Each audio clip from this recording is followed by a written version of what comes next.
Hi, I'm Marc Childs from Childs Davidson. Welcome to our video series on FMCG issues. Childs Davidson is a marketing and sales consultancy working with major FMCG companies around the world. That work brings us regularly into contact with the kinds of challenges that manufacturers face in this intensely competitive market. Today I'm going to talk to you about some views I have on competition law and the consequences of an increasingly concentrated retail trade have for competition and the way manufacturers interact with major retailers. Now, when it comes to competition between manufacturers and the big retailers, I think we need to be prepared to call a spade a spade. The case for microeconomic reform has been well made for virtually the post-Second World War era.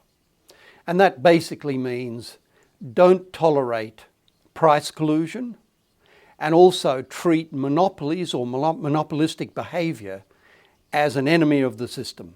What we want to achieve is efficient supply and demand and a free market, and that produces the best economic outcomes. That's the theory anyway.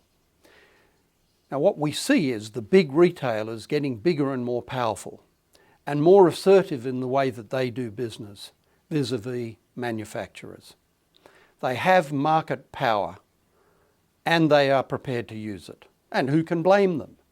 A lot of these businesses are very well managed and they have shareholders, just like manufacturers do, pressing them for better and better results all the time.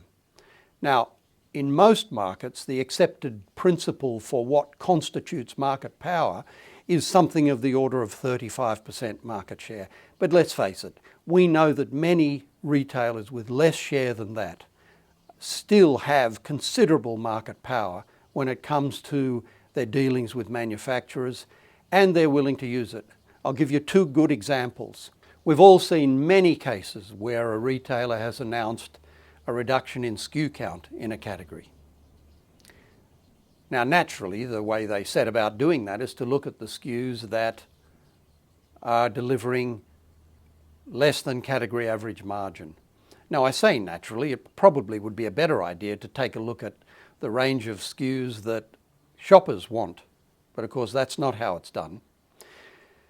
Having identified the SKUs that are likely to be cut, the manufacturers who own those SKUs are given an opportunity to revise the equation, if I can put it that way, and so follows a Dutch auction and a scramble for those who don't want to be delisted and who therefore have to come up with the money to stay listed.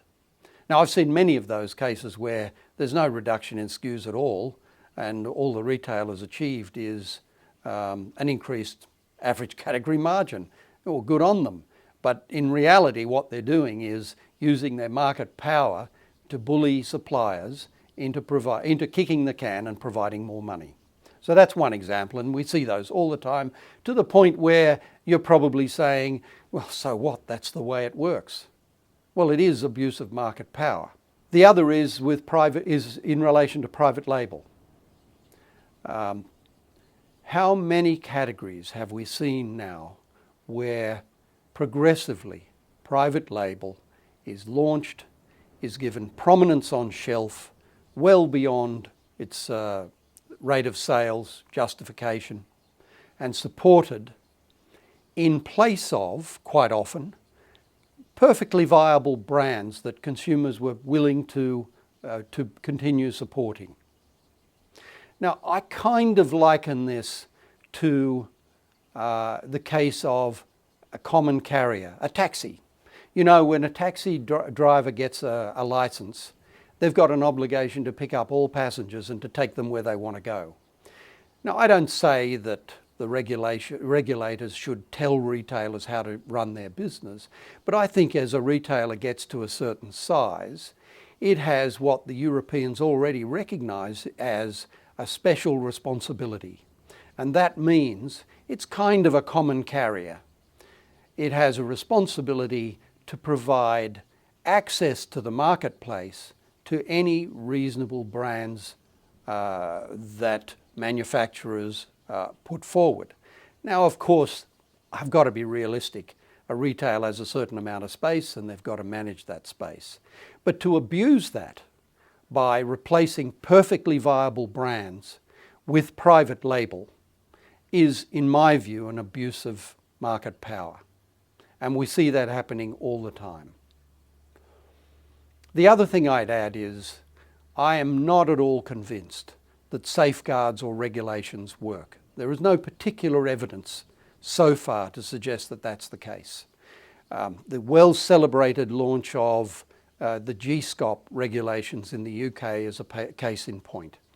That was an industry code that I think probably goes as far as any voluntary code can possibly do.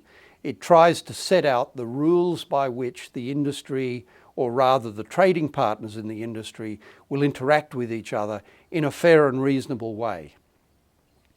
Most of my clients in the UK who work and have been working under the GSCOP regulations for 3 or 4 years now say that it has changed little in the dynamics. Even though they have an adjudicator to oversee it and to promote it.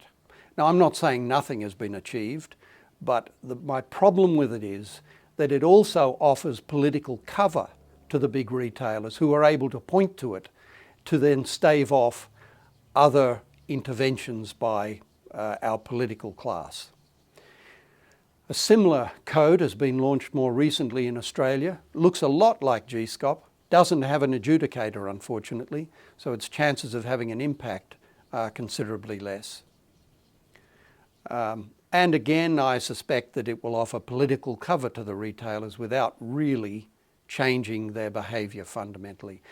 Many of my clients say that retailers have changed their conduct in Australia in recent times, but I really suspect that has a lot more to do with the prosecutions pursued by the ACCC rather than by the code itself. I wish the code well, and I think they've done as well as they can with a code like that, a voluntary code, but I have only fairly minimal hopes that it will change conduct of the parties. Reality is, I think the bottom line we should look at is that the only sustainable solution for ensuring that the big retailers don't abuse their dominance is to not allow them to become so dominant in the first place. The Americans, from time to time, under their antitrust laws, have been able to show their willingness to break up institutions that look like they're becoming monopolistic. We don't seem to have that courage in most other markets outside of the US.